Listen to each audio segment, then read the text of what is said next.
I have a question for you. Do you know what this is? How about these? Do you know what these are? What about all the little symbols all over your music? Well, today I'm going to give you a really useful resource that I use all the time to figure out what in the heck all this stuff means. Okay, so what we're talking about exactly today is the list of musical symbols, which you can find by going to Google and just typing in list of musical symbols. It's actually a page here on Wikipedia. I find it to be very accurate. I've never found anything on this page in particular that's been, incorrect, but you never know. So take a look here. So the great thing about this is it has a lot of, first of all, it lists all of the symbols by their name. So if you know the name of a symbol already and you need to do like a reverse lookup, that works out great. But what if you just see, we had F and P here in the intro. Let me find it again in the Pathetique Sonata. So let's do this. Let us find this FP symbol in the list of musical symbols and see if we can figure out exactly what that means, since it's a little bit unusual. Normally we see the P by itself, piano, or F by itself, but never right after one another, at least not often. Okay, so you just got to keep scrolling here. You know what? Actually, here we are. We're getting close. I can feel it. Here it goes. Forte piano. A section of music in which the music should be initially be played loudly and then immediately softly. So in that particular piece, you're hitting a chord and then you are playing the next notes very, very soft. Okay, let's look up some more. Okay, what about this symbol right here? This like dot rainbow looking thing right there. The dot with the arcing line over it. What in the world does that mean? Well, you take a look here. I happen to know what that is. But, and there you go. Right away, we pretty much found it, the fermata, and that's a pause. So you're going to hold that note for longer than its value. But as you can see, it has pretty much any kind of symbol that you might be, or articulation rather, that you're looking to play, whether it's an upper mordant, lower mordant, turn, appoggiatura. I'm not even going to try to pronounce that one. I never could. Quindecima, all that stuff. Tremolo. So anything you're going to find in your music, you can find right here. You might have to scroll down a little bit to see exactly what it's talking about. But I know I know how confusing it can be with all of these symbols in our music all the time and just having no way to figure it out. So I wanted to share that with you, because I know that you're going to find it useful, which is what this channel and these videos are all about, giving you the tools to succeed at piano. I want to talk about another thing that's related to this, which is the list of musical terms. Okay, the glossary of music terminology, which is also on Wikipedia. You can just find it by typing in list of musical terms into Google. You click on that article there, and a lot of times we're going to have these very fancy, usually Italian words telling us what to play, how to play it, and so forth. So how about we take a look at our piece and figure out, what something means here. How about this word here, grave or grave? I think that's how you pronounce it anyway.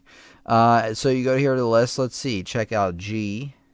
I didn't check this out ahead of time, so hopefully this word is here. But there you go. Grave. Slowly and seriously, or grave. It makes sense for its terms. Not all of them are very, very obvious. For instance, this one we might have to look up a bunch of stuff. Attacca subito. Allegro. Well, I know allegro means fast. Let's look up, and subito I kind of know, but I'm going to look that up as well. But we're going to look up attacca, and I really apologize if I'm butchering these. I do not know how the proper pronunciation of all this stuff. So let's go here. You know what? I can probably do a Control F, and here you go. So attacca means attack. Well, hey, who would have guessed, right? The end of the movement, a direction to attack the next movement. Okay, go straight. Oh, so you're going straight on. I see. So it's usually at the end of a movement, in which this one not really is, but it is the end of a section within a movement. So I guess that counts. So there you go. What about subito? Well, we got Control F here. Let's see. Well, that's not it. Here you go. Suddenly. So suddenly you're going to like attack or suddenly move on quickly to the next page. I think I'm reading that right. After that, after the fermata there. So we figured that out pretty much. Now, obviously, when you figure these out, you probably, especially the first few times you're getting used to anything, you want to write it in what it means, just so, you know, you get it in your mind. Allegro, which is fast. Molto, con brio, which is briskness, I think. Well, let's look up brio. You know, obviously, you'll have to look up every word that you don't know, but let's take up. So, vigor. Okay. With spirit. Okay, quickly with spirit. Molto. Let's do molto. Very. Okay, so fast with a lot of quickness. What about CRESC? You should probably know what that is, but, you know, just kind of taking a look here. CRESC. It does mean crescendo, but it's not listed here pretty much. Which is weird because under decrescendo they list the abbreviation. But anyway, if you looked it up, you could probably figure that out. That adds actually also in the list of musical symbols that we looked at a minute ago.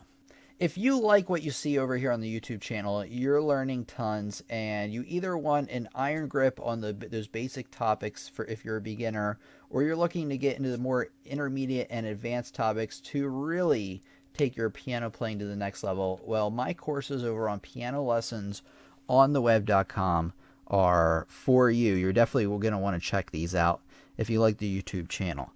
Just like the channel, it's no gimmicks. This is real instruction. So no like learn piano in 30 minutes, 21 seconds, or, you know, 30 days or anything like that. It does take time and effort to learn piano, but you know with my instruction that you're going to be able to do it. This is the same kind of stuff you're going to be getting if you signed up for music lessons with a one-on-one teacher. You're going to be able to learn, practice, and master each topic above and beyond what you would be able to do on the YouTube channel, because with the YouTube channel, you just really have the videos.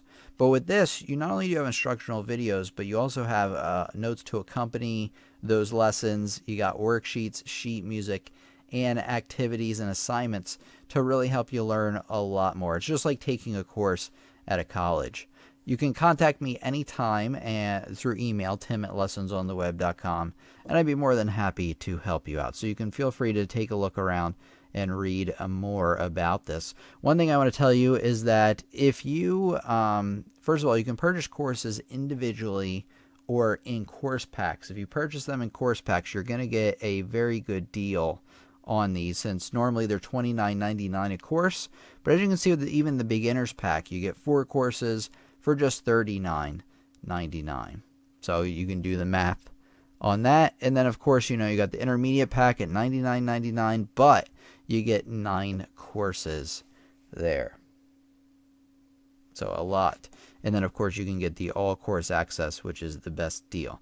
But like I said, you can, if you want to take a look at the courses I have to offer, I recommend you click on Music Courses, scroll down, click on a course you're interested in, and then you can read the course description.